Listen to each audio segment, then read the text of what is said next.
Hey guys, good morning, welcome to my new blog. આજે આપણે બ્લોગની શરૂઆત કરીએ છીએ ઘરેથી અને અત્યારે વાગી ગયા છે 8.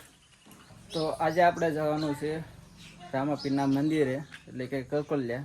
તો આજે હું તમને રામાપીરના દર્શન કરાવીશ. તો ચાલો આપણે જઈએ. મિત્રો, તમને પાછળ દેખાતું તો છે આ કરકોલિયાનું બોર્ડ છે, રામાપીર મંદિર કરકોલિયા. તો સિંહોરથી માત્ર 4 કિલોમીટર જેટલું દૂર થતું હોય છે, વધારે નહીં થતું. અને જો તમે સુરકા થઈને આવો તો ત્યાંથી 5 કિલોમીટર થાય, અને જો આમ સોનગઢ થઈને આવો તો 5.5 કિલોમીટર જેવું થાય છે. તો ચાલો હવે આપણે જઈશું રામાપીરના દર્શન કરવા.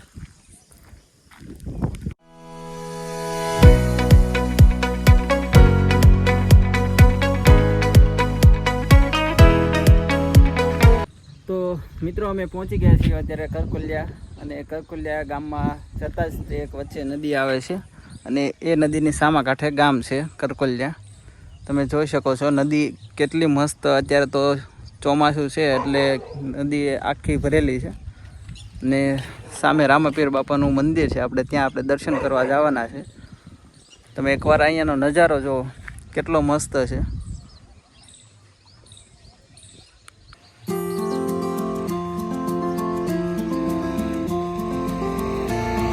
તો ચાલો મિત્રો, હવે આપણે જઈશું રામાપીર બાપાના દર્શન કરવા, અને તમને પણ દર્શન કરાવશું. તો ચાલો હવે જઈએ. જો આ રસ્તો આવે ને એ મેઘોદર સાઈડથી આવે, મંદિર બાજુ, અહીંયા મંદિર બાજુ. અને આ બાજુ ગામમાં થઈને જે રસ્તો આવે ને એ આપણે સોનગઢ અને સુરકા થઈને આવે ને એ રસ્તો છે. તો મિત્રો, આપણે પહોંચી ગયા છીએ કરકોલિયા, અને તમે પાછળ જોઈ શકો છો કે રામાપીર બાપાનું મંદિર છે. ત્યાં આપણે જવાના છીએ દર્શન કરવા, અને તમને પણ દર્શન કરાવશું. તો ચાલો હું તમને દર્શન કરાવું.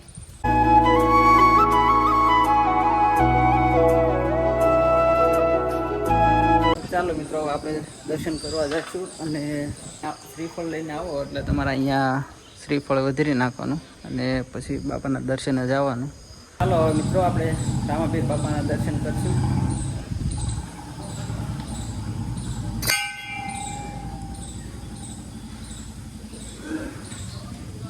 આ છે રામાપીર બાપાનું મુખ્ય સ્થાન, અને દર્શન તમે કરી લેજો, અને કોમેન્ટમાં જય રામાપીર બાપા લખી દેજો.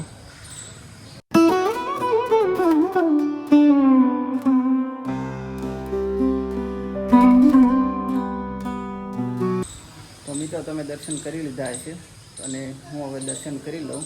મિત્રો, આપણા અહીંના સ્થાનિક દાદા છે, એટલે એ અહીંના કરકોલિયાના જ છે. એ આપણને થોડુંક કરકોલિયા વિશે અને રામદેવપીર બાપાનું અહીંયા થોડોક શું ઇતિહાસ છે તેનું આપણને થોડુંક સમજાવશે. તો દાદા, કયો આપણે રામદેવપીર બાપા વિશે? રામદેવપીર મંદિર ગામના મંડળના ભાઈઓએ બધાએ રમીને બનાવ્યું છે. 22 વર્ષથી બાપાની મૂર્તિની પ્રતિષ્ઠા કરીને મૂર્તિ બાપાની બહારી છે. પણ આ એટલું બધું માણસનો પ્રવાહ છે, અને બાપા એટલું બધું બધાનું કામ કરે છે. જેને શ્રદ્ધા હોય એની પરિપૂર્ણ કામ થાય છે. અને ખૂબ જ માણસો દર બીજે મેળા રેખો અહીંયા હોય છે. અને ભાદરવા નોમ દશમના 11 પણ મોટો મેળો હોય છે. 70 થી 80 હજાર માણસો 3 દિવસમાં જને એવડો મોટો મેળો અહીં હોય છે. બાપાની ખૂબ જ શ્રદ્ધા છે. આખું ગામે પણ બાપાને ખૂબ માને છે, મંડળે ખૂબ માને છે, અને મંડળ એની ખૂબ અવિરત સેવા કાયમ માટે કરે છે. અને બાપાની દયાથી બધું અહીંયા પરિપૂર્ણ પૂરું થઈ જાય છે, એવી બધાને આસ્થા છે. જય રામાપીર. જય રામાપીર. તો મિત્રો, આપણે દાદાએ આપણને સમજાવ્યું કે અહીંયા રામાપીર બાપાનું. તો અહીંયા તમે દર્શન કરવા આવજો. અહીંયા બધાની મનોકામના બાપા પૂર્ણ કરે છે. હા, તો અહીંયા તમે દર્શન કરવા આવજો. જય રામાપીર બાપા.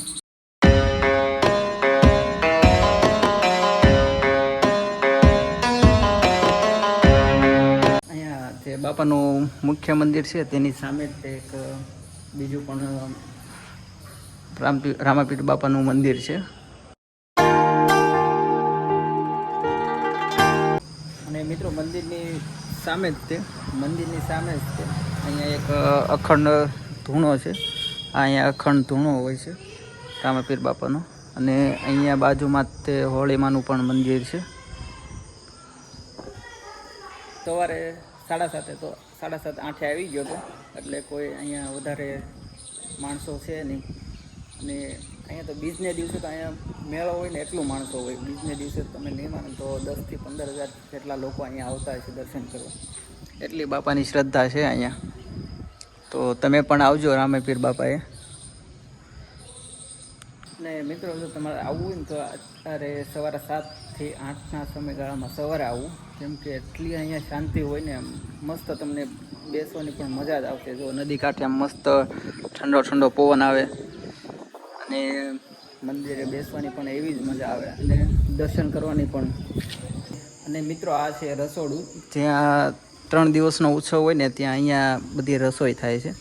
અને અહીંયા આપણે કીધું ને બાપુએ કે એક ટાઈમનું 10 થી 15,000 પણ એનાથી કરતાં વધારે અહીંયા લોકો આવે છે અને પ્રસાદી લે છે.